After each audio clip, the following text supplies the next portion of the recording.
Hearthglen stood on the brink of ruin. The city's walls, once proud and defiant, now trembled under the weight of the scourge.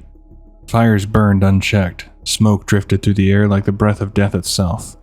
Screams echoed down stone corridors, drowned beneath the ceaseless growls and hisses of the undead.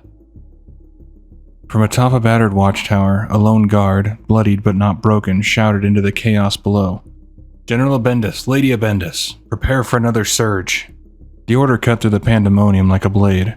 Scarlet Crusade soldiers rallied where they could, forming desperate shield walls and makeshift choke points. But no matter how many of the dead they struck down, more poured in. Endless, merciless, a tide of rot. Farther down the southern flank, Grandmaster Satan held the line. His voice rang with authority, rallying his men through sheer presence alone. Blades flashed, arrows flew, bones cracked under hammer and shield. Yet the storm would not yield. Then came the abomination. A grotesque mountain of flesh and bone, stitched together with cruelty and dark will. It surged forward with terrifying speed, smashing through the Crusade's defenses like parchment. Satan turned just in time to catch the brunt of its charge. His body launched through the air, crashing violently into the side of an old barn. Wood splintered, dust rose, silence followed. But the Grand Crusader was not alarmed. Half buried in debris, he slowly pushed himself to one knee. The firelight flickered strangely against his face, revealing a faint, sinister glow.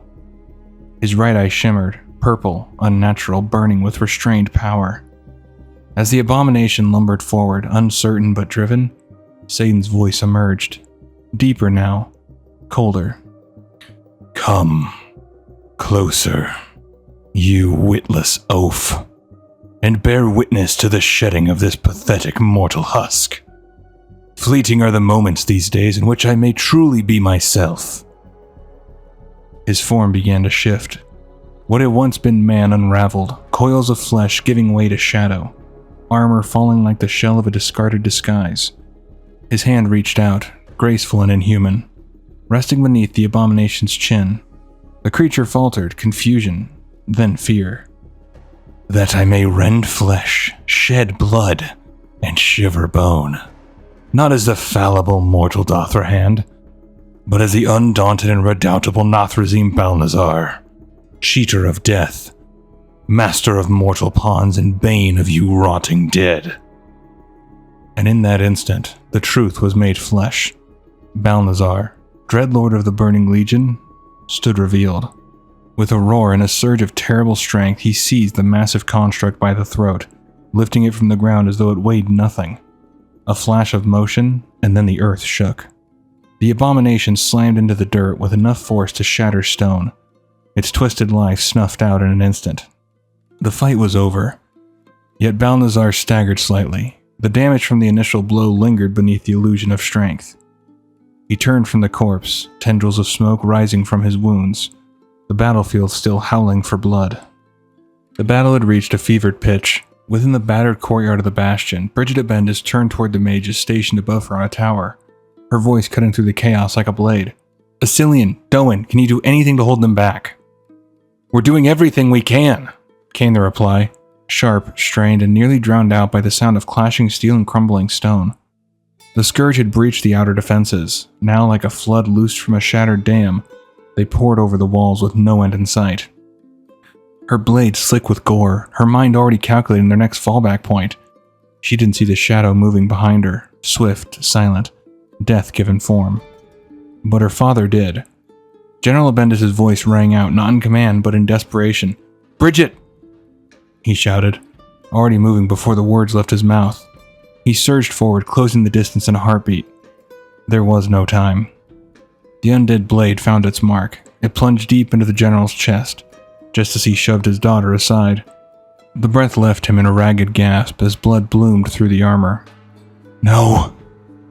Bridget caught him as he fell, her voice a raw edge of panic. Taelan raced toward them, cutting down the scourge assailant with a cry of fury. But it was too late. The damage had been done. The general's grip weakened in his daughter's hands. His eyes, once burning with command, began to dim. Blood stained her gauntlets as she held him, helpless to stop the life ebbing from his body. In the heart of a crumbling bastion, surrounded by the dead and the dying, Bridget Abendis lost her father. not to age nor illness, but to the very darkness they had sworn to eradicate. Time was running out. The Scourge had breached Hearthglen's outer walls, and the defenders were spread thin, barely managing to hold the line amid the chaos. Every second mattered now, every decision, every spell, every swing of a blade. High above the battlefield, Asilian stood amidst a swirl of screams and steel, his gaze darting toward Doan, who remained still amidst the storm. Frustration boiled over. "Come to your senses and join the fight, for pity's sake!" But Doan merely adjusted his grip on his staff and smirked, unbothered by the chaos around him. "Patience, Asilian. Experience has taught me to conserve my energy for when it is needed most. It is no small feat, after all, to call forth a blizzard from cloudless skies." As he finished the words, the temperature dropped in an instant. Frost crackled in the air, then a surge of icy power tore through the battlefield. Wind came from nowhere, snow and shards of ice blanketed the street. Undead shrieked and vanished beneath collapsing stone. Dagger-like chunks of hail hammered down from above, piercing rotted flesh, while others were frozen solid mid-lunge, locked forever in their final motion. Elsewhere in the city, the cold was not what haunted the living. A lone scarlet soldier, battered and breathless, stumbled into a quiet courtyard, only to pause, sensing something behind him. A violet mist curled through the air like smoke from a cursed altar. He turned. Grand Crusader Satan stood there, barely upright, his armor bloodied, one arm clutched against his ribs. "Can you heal?" the soldier asked, hesitant but helpful. Satan tilted his head and gave a slow, sly smile. "Yes, I can. One way or another." Before the soldier could speak, the Dreadlord's hand rose, energy surged, dark, hungry, and the man gasped as his life was pulled from his body. In seconds, he crumpled to the ground, a lifeless husk. Satan stood tall once more, his wounds closing, strength renewed. To the north, horns rang out as a brilliant light streaked across the battlefield. Troops raised their eyes to see High Inquisitor Whitemane striding forward at the head of a fresh wave of scarlet reinforcements. With radiant fury she advanced, planting her staff into the earth. "It seems we arrived none too soon. Let this be a lesson to all Scourge. The Scarlet Crusade will not be taken easily." A shockwave of holy energy surged from her, shattering bone, searing rot, and cleansing the path ahead. The Scourge writhed and burned beneath the divine onslaught, clearing the way for the remaining defenders to regroup. As the smoke began to settle, the surviving soldiers gathered, looking to Whitemane for direction, until a familiar shape emerged from the haze. Grand Crusader Satan, untouched, stepped forward. "You expected otherwise?" he asked, eyes gleaming. "Well, no, a soldier began, but Satan cut him off coldly. "Tell High General Abendis I want an immediate assessment of casualties." At that moment, Taelan came sprinting into view, breathless and grim. The words he carried struck harder than any blade. General Abendis had fallen. Across the courtyard, Bridget knelt beside her father's still form, refusing to accept what her heart already knew. Her fingers clutched his armor, bloodied and cooling. "Stupid old man. Stupid, stupid old man. Get up. Get up. Get up." No matter how many times she said it, no matter how many tears fell into the dust, he would not rise. The sky was awash in molten gold and fading crimson as the sun dipped between two distant mountain peaks.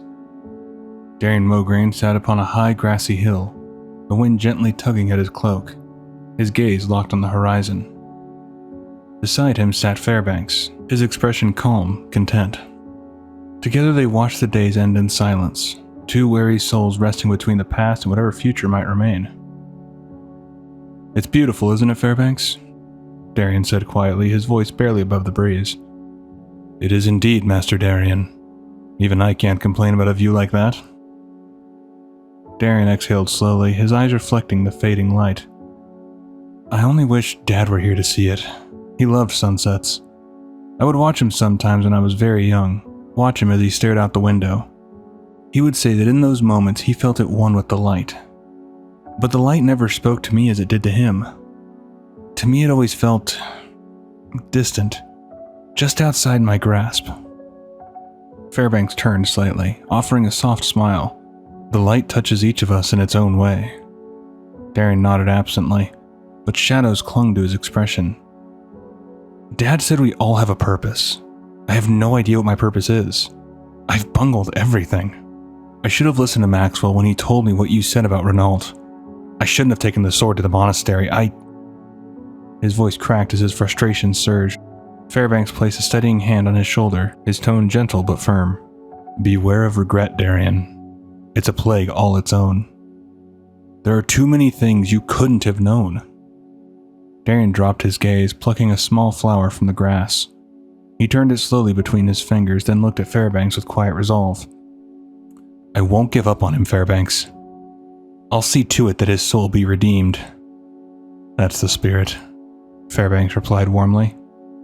The sun dipped lower now, casting long shadows across the hill. Darion's brow furrowed, a flicker of unease crossing his face as he stared at the dying light. Tell me something. In all honesty, this is a dream, isn't it? You're dead. As he spoke, the flower in his hand crumbled to dust, its petals falling away like ash. Fairbanks grinned knowingly. Yes. What's left of my mortal shell rots even now in the Scarlet Monastery. Darion's heart tightened. So what is this? Why are you here?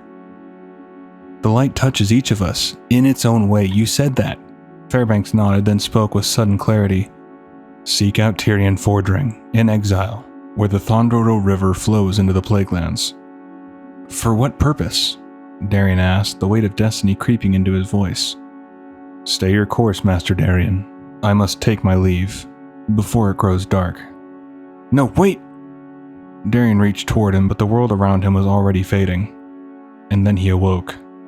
The dream shattered like glass, replaced by the cold stillness of a ruined house deep in the eastern Plaguelands. Dust hung in the air, light filtered through broken beams overhead. Beside him, resting on the floor, lay the Ashbringer. Its weight and what it represented had never felt heavier. A dream after all, or perhaps a message, he muttered, rising to his feet amidst the dust and debris of the ruined house. His eyes fell on the Ashbringer lying beside him. He reached down, fingers closing around the hilt. One way to find out. He lifted the blade, its familiar weight grounding him. What say you, Dad? He asked aloud into the silence. No answer. So now it's the silent treatment. You don't want to materialize and lop off my head? He gave a dry, bitter smile. So be it. We ride for Thondoro River before the Scarlet Crusade comes to reclaim its stolen horse. With that, he stepped into the cold gray light of the eastern Plaguelands, setting off on his lone pilgrimage toward the man the dream had named. Time passed beneath dead trees and beside rivers thick with decay. But eventually, Darion found what he was searching for. A clearing tucked between cliffs and forest, where the sound of falling water echoed in the stillness. At the edge of the clearing stood a small, unassuming house nestled near a waterfall, its walls weathered by time and solitude. Darion stepped closer and called out, Tirion? He waited, uncertain if the reclusive legend would even answer. He didn't have to wait long. A mace pressed cold and firm to his throat, and a voice growled beside him. And what business might you have, boy? Darion kept his hands visible, eyes slowly shifting toward the speaker. Darion is the name. Darion Mograine, sir. I seek your aid. To his left, a grizzled man stepped into view, his presence as solid as stone, his long white hair and beard unmistakable. The battle-worn features of Tirion Fordring betrayed a man long removed from the world, and wary of it. Alexandros' youngest? Tyrion's voice carried no welcome. I have no help to offer you. Best be on your way. Darion's heart pounded, but he pressed on. The light granted me a vision, and with it a suggestion that you would provide aid, or at the very least advice. Tyrion's expression hardened. Then the light has misled you. I'm in exile, a pariah. My advice is that you turn away and seek your counsel elsewhere. But Darion wasn't ready to walk away. With a grin, he reached into his satchel and held out a small, red apple. Fresh fruit, to be accompanied by roasted boar later. If you'll only hear me out. Tirion eyed the fruit with clear skepticism, though the faintest twitch at the corner of his mouth betrayed something else. Curiosity? Perhaps even hunger. Yes, well, he said dryly. Despite the scarcity of untainted food here in the Plaguelands, my loyalties will not be so easily purchased. Darion's tone shifted, urgency taking hold. My father's soul is at stake, he pleaded. You may be a pariah, in exile, but you may also be the only person left for me to turn to. That gave Tirion pause. Your father's soul, you say? He echoed, raising an eyebrow. Alexandros was an exemplar of purity. I can scarcely imagine his soul in peril. Still, I'll hear you out. For your father's sake, come. The cabin was still, except for the low, steady crackle of the fire and the distant rush of the waterfall just beyond the clearing. Darion sat in a worn wooden chair, his back resting against the rear wall of the cabin. Beside him, Tirion sat in another, angled slightly toward the center of the room. A small table sat between them, untouched, bearing only silence and the weight of all that had been said. Darion held the Ashbringer, his gauntlets gripped the hilts, the blade angled downward, its tip gently resting against the creaking floorboards between his boots. Once, it had radiated with the golden luminance of the light, a weapon of unshakable justice. But no more. That brilliance had long since faded, warped into a faint, sickly green glow that pulsed with corruption. The light's warmth had turned cold, twisted.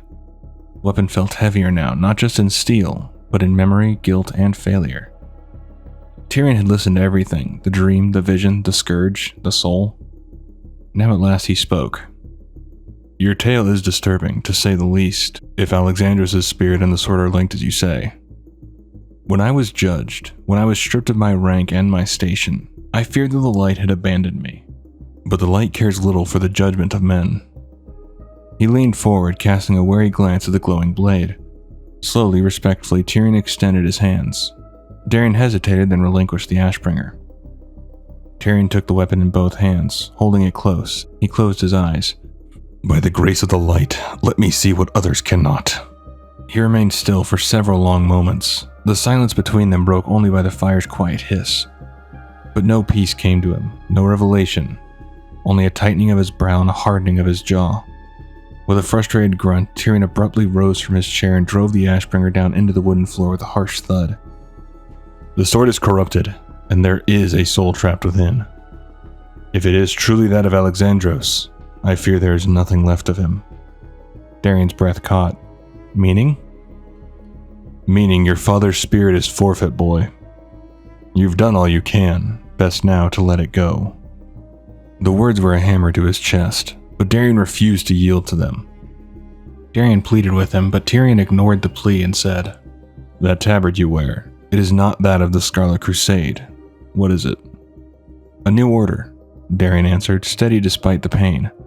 The Argent Dawn, a brotherhood that believes in the equality of all, dedicated to scouring evil from the world. Poor fool. Darion turned toward him sharply. Have you become so embittered? My father believed in you and others cursed your name. Will you turn your back on me now, as you've turned your back on Taelan? The words landed like a slap. Tyrion's jaw tightened, his voice rising with sudden fury. Snot-nosed whelp. Do not speak to me as if you know the truth. You know nothing. You're right, I know nothing. Taelan never speaks of it. All I've heard are rumors. If you refuse to help, the least you can do is tell me. Tell me why you were branded a traitor. Tirion began his tale, voice low and steady. I found the tracks while hunting. Orc tracks. Mind you, back then the orcs were our sworn enemies. Evil monsters, or so we thought. Darion said nothing, just listened. The tracks led me to a crumbling tower. And there I discovered an orc. No longer in the prime of his youth, but an orc just the same. We fought, and to my surprise, I found our skills to be evenly matched. Our battle brought the tower down around us, and darkness closed in. I awoke later in my own bed. In time, I learned that the orc pulled me from the rubble, tied me to my saddle. My trusted steed Mirador had carried me home. The waterfall continued its endless descent behind them, unbothered by the weight of confession. I returned to speak with the orc. I learned his name, Eitrig, and I learned that this greenskin, whose kind I had grown to hate, valued honor as much as I. He only wished to be left alone. I swore a solemn oath to honor that wish. But fate conspired against us. Lord Commander Dothrahan learned of Eitrig and ordered me to lead him and a party of soldiers to the orc's hiding place. Eitrig fought but was still arrested. I tried to intervene, but too late. The damage was done. I was tried for treason. Still, I refused to renounce my oath to Eitrig. I was labeled a traitor and excommunicated. Eitrig was to be executed in Stratholm, but before he could be hanged, I acted. saving his life as he had saved mine. Soon after, the war chief of the Horde, Thrall, arrived and spirited Eitrigg away. That was the last I saw of him. It was a matter of honor. A man has nothing if he has not honor. Of course, Uther, Dothrahan, and the others did not see it that way. Despite my outcast status, I've kept watch through the years. The day Taelan was knighted, I snuck into the ceremony. I was so proud of him. Darion's gaze didn't lift. But now he casts his lot with the Scarlet Crusade. A corrupt travesty that's as much a blight upon the land as the plague itself. Taelan isn't like the others. If I had to guess, I'd say that maybe he's lost his way. I understand what he's going through. I know what it's like to lose a father. Thank you for sharing your tale, Brother Tirion. I realize now that you were faced with an impossible choice, and you made the only decision you could, just as I've made mine. I must set off to meet the others at Light's Hope and continue my quest. Darion stood slowly, stretching his back and brushing grit from his gauntlets. An act of love, Tirion said suddenly. Darion turned his head, puzzled. What? I've been giving it careful consideration. I believe that only an act of love greater than the act of evil that corrupted the sword will be powerful enough to free your father's soul. But be warned, such an act is often the ultimate test of faith. His tone was quieter now, reflective, uncertain whether he should have spoken at all. Thank you for the knowledge. You should join us at Light's Hope. You could inspire others. The Argent Dawn needs men like you. The two men walked back to where Darion had hitched up his horse at the edge of the cabin, where grass had begun to reclaim the worn path. Tirion stopped just short of it while Darion mounted up. I've seen everything that was good in my life wither on the vine. And all for what? No, I do not care to be involved, Tirion says, frustration in his voice. Darion nodded once, solemn but undeterred. He guided the reins, turning the horse to face the forest trail. You were a vessel of the light once. Faith, wisdom, valor, honor. These ideals meant something to you. You can be that man again. Be a paladin. Be an inspiration. Be a force. Be a hero. With that, he rode off into the trees, the waterfall mist trailing behind him like memory on the wind. Tirion stood where he was, just beside the cabin where Darion had left him, and said nothing. He watched the path until it emptied of hoofbeats and presence. The words lingered in the morning air, and he stood there still. Back at Hearthglen, 3 candles burned low in the dim chamber, their flames casting soft flickering halos across the walls. Taelan Fordring knelt before them, clad in full armor, the steel of his gauntlets resting heavily against his knees. Beside him stood his bed, undisturbed. The night was silent, the air thick with reflection. In his hands he held a letter, creased and worn, treasured beyond words. It was his father's. I want you to know that I love you dearly, and that I'll always carry you close to my heart. Your life and your deeds will be my redemption, son. You are my pride and my hope. Be a good man. Be a hero. Goodbye. The last word always landed the hardest. Taelan's gaze lingered on the parchment, the candlelight shimmering faintly off the edges of his pauldrons. From the doorway, a voice entered softly, measured. Your father's letter. I'd heard you still carry it with you. Taelan turned slightly, but remained kneeling. Grand Crusader Satan stood just inside the room, his posture upright, his presence deliberate. He didn't move closer, only observed. We've never spoken of Tyrion's trial. I was there, of course, when judgment was passed. I was more shocked than anyone when he refused to atone. When he refused the mercy of the court, Satan said, his tone neither cruel nor kind, just resolved. It felt like he was betraying us all over again. As painful as it is to say, your father deserved to be exiled. He languishes now in obscurity while you do the light's work. He paused and then added, I have plans for you, Taelan. I wish for you to take Renault's place as the new commander at the Scarlet Monastery. Taelan looked back to Satan, then upward. Me? Well, I would be honored, of course. So let it be. Your prospects are limitless, so long as you look into the future and take care not to dwell in the past. Take my advice. Burn the note. With that, Satan turned, stepping out into the hallway and quietly shutting the door behind him. Silence returned. Taelan stared at the letter in his hands. The parchment trembled slightly, catching the candle's warmth as he brought it close to the flame. He felt he should obey. He felt he should burn it. The Grand Crusader had given him a command, and a part of him, trained, disciplined, urged him to follow through. But he couldn't. The flame danced beneath the parchment, yearning to consume it. Yet Taelan pulled it back and pressed it against his armored chest. He could not destroy the only piece of his father he had left. He could not let go of him. Not now, not ever. The wind howled across the pale hills of the eastern Plaguelands, rattling banners and carrying with it the scent of frost and war. Outside the chapel at Light's Hope, Lord Maxwell Tyrosus stood in solemn silence. 2 soldiers flanked him, armor creaking softly, hands resting on the hilts of their swords. Their eyes swept the tree line ahead, but it was the feel of the ground beneath them, the stillness before the storm, that told them all they needed to know. Then came the thunder of hooves. A lone rider burst into view, galloping hard down the western path. His horse skidded to a stop before them. Frothing and panicking, the rider breathed hard. "The Scourge! They're coming this way. Fast." Maxwell stepped forward, his voice calm but firm. "How many?" The soldier's gaze faltered, staring somewhere far beyond. "They were as blades of grass in a field." Silence fell over the group. Another soldier leaned in, lowering his voice to Tyrosus' ear. "It's not too late for you and the others to save your skin, sir.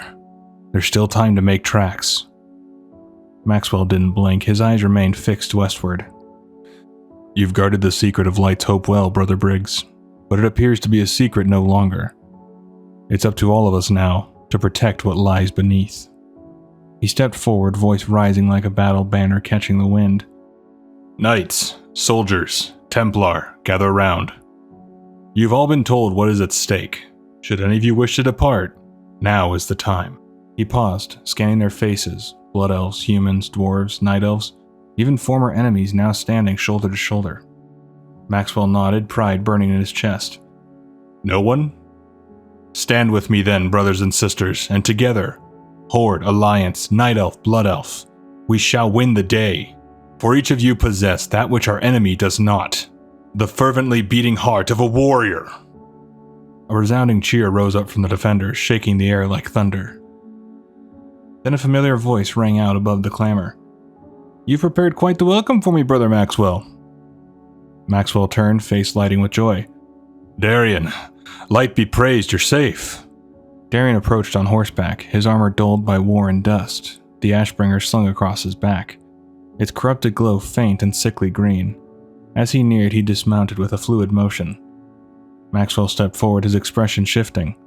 "What of Alexandros? Is he..." "Dead. He's dead. His corrupted soul trapped now within the Ashbringer." Maxwell furrowed his brow, confused. "Dead? Trapped? I'm not sure I fully understand. What of Grunhold and the others?" "I alone survived. It is my hope that they didn't die for nothing, that my father's soul may yet be redeemed." Maxwell's hand rested briefly on Darion's shoulder, firm, solemn. The two began walking toward the chapel, Maxwell taking the lead as Darion walked beside him, leading his horse by the reins. "You've come to the right place, provided we can protect it from the Scourge.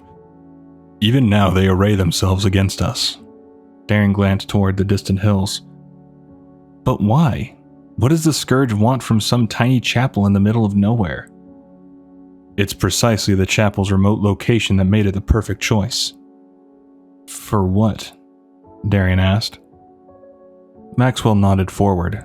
Darion hitched his horse near the outer wall. Together they entered the chapel, quiet, candlelit, and heavy with a sacred weight. Behind the altar, Maxwell revealed a narrow stone staircase. Without hesitation, he led Darion down into the dark beneath Light's Hope. "I was among a very select few chosen for a secret task.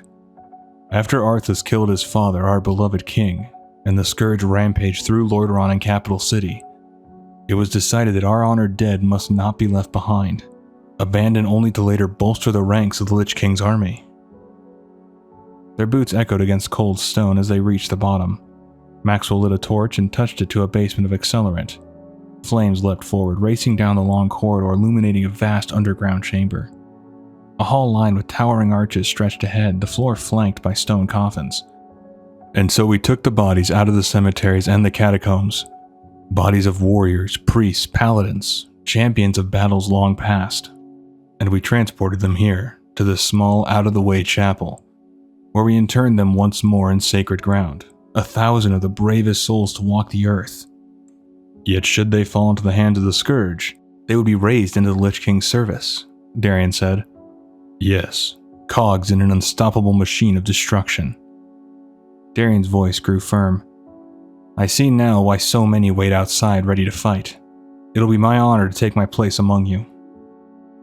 That night, Darion lay in the upper barracks. Visions churned in his mind, drowning in black water, sinking deeper and deeper into lightless depths. He reached for something, someone. Even in that void, he saw his father, drifting, fading, slipping beyond reach. Darion gasped awake, heart pounding. Morning came, cold and gray. Outside, soldiers stood at the ready, paladins in polished plate, warriors gripping spears, bows, and blades.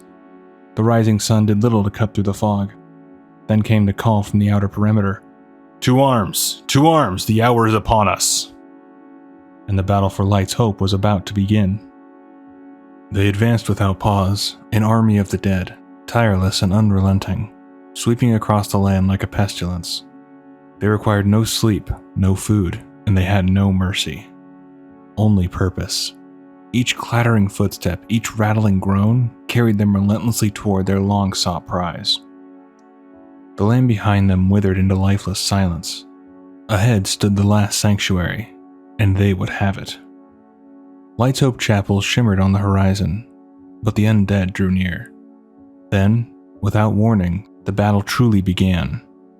The skies blackened with shrieking gargoyles, nightmare silhouettes that tore through the air like blades. From below, ranks of skeletal warriors surged forward, accompanied by their cruel masters, necromancers cloaked in decay, raising fallen Argent Dawn comrades to fight against their own. These once noble defenders, now hollowed and twisted, obeyed the will of the Lich King without hesitation. And yet, the Argent Dawn did not break. Faced with certain annihilation, they held their ground. Men and women of every race and creed, driven not by power, but by conviction. They fought with fire in their eyes, with sorrow in their hearts, with purpose in every swing of sword and hammer. Even here, even now, in the darkest hours, they endured. Because in every true warrior's heart, there remains a spark, a light. Through the clash, a familiar figure rode into the fray atop a horse, the beast barreling forward with righteous fury. With a single mighty swing of his mace, he struck an abomination square in the face, slamming it into the earth in a thunderous crash. Darion turned at the sound and grinned. Tirion, looks like father was right about you after all. Far ahead, the enemy's voice pierced through the storm like a dagger. Let the heralds of the damned proclaim our victory, for Kel'Thuzad stands before you now. But Darion pressed forward. He charged through the battlefield like a force of vengeance, the Ashbringer blazing in one hand and another sword in the other. Limbs flew from the undead as he cut them down, his strength undiminished, his will indomitable. Side by side with his fellow soldiers, he carved a path through the tide of death. Yet the voice came again, cruel and cold. The Ashbringer alone is not powerful enough, boy. No weapon can stand long against the might of the Scourge. Even now, your numbers dwindle, your soldiers tire. Your cause is all but lost. What purpose is there to your pathetic existence but to succumb to the Master? Where is this light now that you believe in with such blind devotion? Darion stopped. Undead surrounded him, an endless wall of decay. The clamor of battle raged, but within, a silence settled. His grip tightened. That's it. That's why the light never reached me the way it did my father. I didn't believe enough. The light led me out of the darkness once. Perhaps it can do so again. It may be our only chance. He stared at the Ashbringer, then, without hesitation, he turned its point inward, toward his own chest. The ultimate test of faith. An act of love. From a distance, Tirion Fordring caught the sight of what Darion was doing. His eyes went wide with horror. Darion, Darion's voice trembled, tears streaming down his cheeks. This is my purpose, then. So be it. My soul for yours. I love you, Dad. And with that, he plunged the blade into his own heart. The explosion was instantaneous. A wave of radiant energy erupted from Darion's body. Blinding in its brilliance, it engulfed the battlefield in a holy tempest, hurling back the undead, lighting the field like a sunrise cutting through years of darkness. From a distance, a paladin gasped. What is this, Tyrosus? What's happening? Maxwell's eyes were locked on the pillar of light. It's a reckoning, Officer Pureheart. The reckoning of 1,000 vengeful souls. The wind tore across the battlefield, forcing everyone to brace themselves. The light tore upward like a beacon to the heavens, pure, unyielding. But within that brilliance, Darion fell. Once again he was adrift, drowning in black water, sinking deeply into a murky, breathless void. The light was fading. The dark pulled harder, and just before he vanished into oblivion, he heard a voice, his father's voice. I love you, son, with all that I am, all I was, all I ever will be. Then the warmth disappeared. A chill gripped him. Now, boy, now you're mine. Kel'Thuzad's voice pierced the silence. Darion's eyes snapped open. He rose, slow and unnatural. His skin had gone pale. His eyes, once fierce, were now cold and clouded white. Life had fled him. Undeath claimed him. Rise, Darion Mograine. Rise, Ashbringer. Kel'Thuzad's voice was thick with triumph. The lich drifted closer as Darion reached to his chest, pulling the Ashbringer free with both hands. Our primary goal may have eluded us, but I'll be content to take you as my prize. Kel'Thuzad circled the fallen hero like a shadow. The Scourge can always return to Light's hope. Now tell me, boy, who do you love?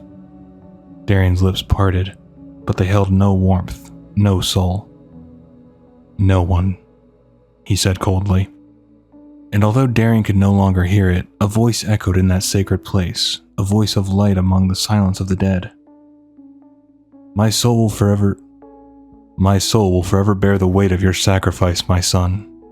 And just as you never gave up on me, I shall never give up on you. For you've taught me the most valuable lesson of all. Hope never dies. That's going to do it for this one. Hopefully you did enjoy. Thanks for checking it out. See you in the next one. Take care of yourself.